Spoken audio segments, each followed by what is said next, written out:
अस्सलाम वालेकुम जी, की हाल चाल ने। उम्मीद करना तुसी सारे एकदम वधिया होवोगे। मैं हाँ शुजात अवान ते अज फिर एक नवी वीडियो के नाल तुहाडे नाल हाज़र हाँ। मैं इस टाइम मौजूद हाँ पिंड अमर सद्दू हैगा वे। ये लाहौर फिरोजपुर रोड तो भी इनू राह लगता वे, लाहौर गाजी रोड तो भी इनू राह लगता है, लाहौर के वाल्टन रोड तो भी इनू राह लगता हैगा वे। मेरे अकब दे विच गुरुद्वारा हैगा जिथे मैं मौजूद हैगा वा। यह गुरुद्वारा तुहानू अज मैं विखाना चाह रहा वा। इनकी हिस्टरी कुछ इस तरह हैगी है कि सिख मज़हब के 6वें गुरु गुरु हरगोबिंद जी महाराज जी अपनी हयाती दे विच उन्होंने अपने कदम इस जगह के उत्ते आके उन्होंने रखे। तो वो गुरु मांगड़ तो इत्थे तशरीफ लैके आए। इत्थों फिर वो अगे पिंड हडियारे वाल गए। तो इत्थे पहले भी एक गुरुद्वारा हैगा सी, बट उन्होंने जान तो बाद सन 1920 दे विच इस गुरुद्वारे मोहन जी सिंह ने बहुत ही ज़बरदस्त खूबसूरत तैयार कराया। मेरे अकब दे विच तुहानू नज़र आ रहा होएगा। एक गुरुद्वारा तुहानू विजिट कराना वा मैं अज किवें हैगा वे, किस हालत दे विच हैगा वे। अगर हुणे तुसी मेरे चैनल ते आए हो तो चैनल को सबसक्राइब जरूर करना ते बेल आइकन भी प्रेस करना ताकि जो भी मैं वीडियो अपलोड करा उनका नोटिफिकेशन तुहानू मिलता रहे। तो चलिए तुहानू विखाना मैं गुरुद्वारा इस टाइम किस हालत दे विच हैगा। यह गुरुद्वारा हैगा जी जिहड़ा मैं तुहानू अज विखाण ले आया वा। ते अपने दौर का बहुत ही खूबसूरत गुरुद्वारा अज किस हालत दे विच हैगा तुहानू वेख के अंदाज़ा हो ही गया होएगा। ते इहदे नाल एक सरोवर भी हैगा सी, तालाब भी सी, जिहड़ा हुण इस टाइम बिल्कुल उनके नामो निशान नहीं है। वो भी मैं तुहानू विखाना वा।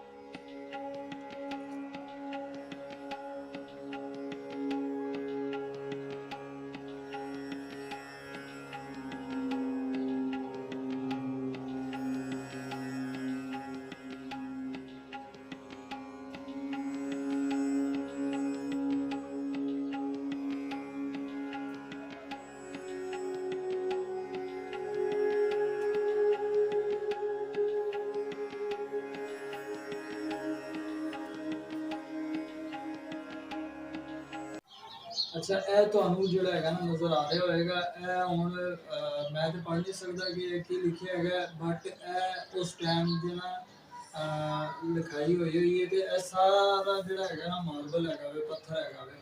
ते उत्ते भी तुहानू नज़र आ रहा होएगा। यह मेरा ख्याल है दरवाज़ा हैगा सी ते इहदे अंदर ही जिहड़ा हैगा ना इबादत गाह हैगी सी, जगह हैगी सी जिथे इबादत करते सी।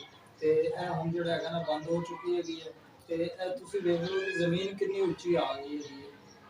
ओवरऑल जिहड़ा हैगा ना सारा एरिया मैं बह के तुहाडे नाल गल कर रहा। खड़ा होवांगा तो मेरा सिर जिहड़ा हैगा ना उत्ते छत नूं लगेगा। यह ज़मीन बहुत उत्ते आ चुकी हैगी है। ते बाकी सारा अंदरों सीमट ही सीमट भी नहीं लग्या होया, पत्थर ही हैगा वे। ते इट हैगी वे। ये पुरानी नानकशाही इट नहीं हैगी, क्योंकि 1920 दे विच जिहड़ा हैगा ना इनू दोबारा जिहड़ा हैगा ना तामीर किया गया। ਇਹ ਗੁਰਦੁਆਰੇ ਦੇ ਨਾਲ ਮਜ਼ਾਰ ਹੈਗਾ ਵੇ। ਤੇ ਤੁਹਾਨੂੰ ਮੈਂ ਵਿਖਾਣਾ 1 2 3 4 5 ਸਟੈਪ ਥੱਲੇ ਜਾ ਕੇ ਤੇ ਇਹ ਅੰਦਰ ਜਿਹੜਾ ਹੈਗਾ ਨਾ ਮਜ਼ਾਰ ਸ਼ਰੀਫ ਹੈ। ਇਹ ਵੀ ਮਜ਼ਾਰ ਸ਼ਰੀਫ ਹੈ ਤੇ ਇਹ ਮਜ਼ਾਰ ਦੇ ਨਾਲ ਗੁਰਦੁਆਰਾ। ਤੇ ਇਹ ਤੁਹਾਨੂੰ ਵਿਖਾ ਰਿਹਾ ਵਾਂ ਕਿ ਜ਼ਮੀਨ ਕਿੰਨੀ ਉੱਚੀ ਹੋ ਗਈ ਹੈ, पहले कितनी नीवी हैगी सी। उस हिसाब नाल गुरुद्वारा बहुत ही उच्चा हैगा सी, जिहड़ा हुण बिल्कुल ज़मीन उपर आ चुकी हैगी है।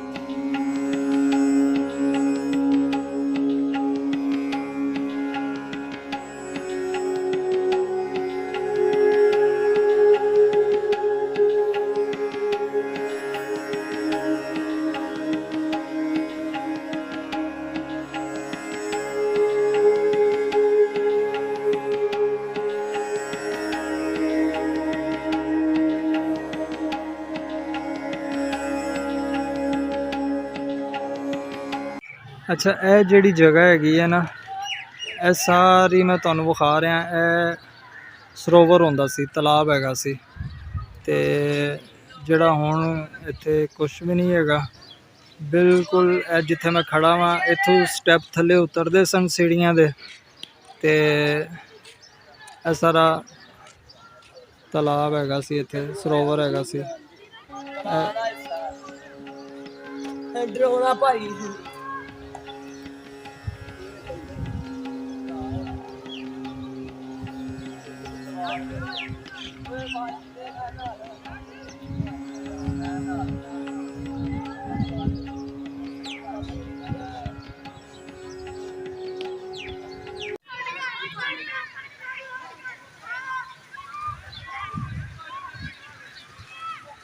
गुरुद्वारा मैं तुहानू नहीं दिखा सकिया अंदर, क्योंकि फैमिली रह रही है, उनके इस्तेमाल दे विच हैगा वे।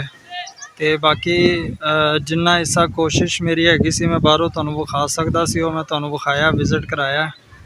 ते अंदर जिहड़ा मैं तुहानू विखाया, जिथे मरबल दी चौकाट लगी हुई है, वो दरवाज़ा सी, इबादत गाह अंदर बनी हैगी सी, जिथे इबादत करी दी सी, करते सन।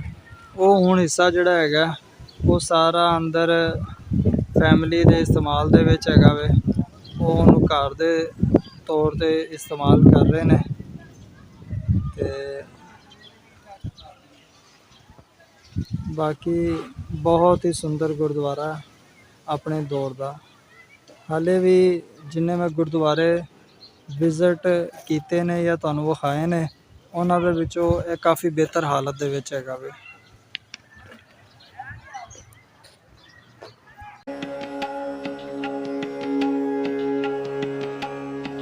इस गुरुद्वारे दे नां इस पिंड दे विच 17 कनाल ज़मीन हैगी सी।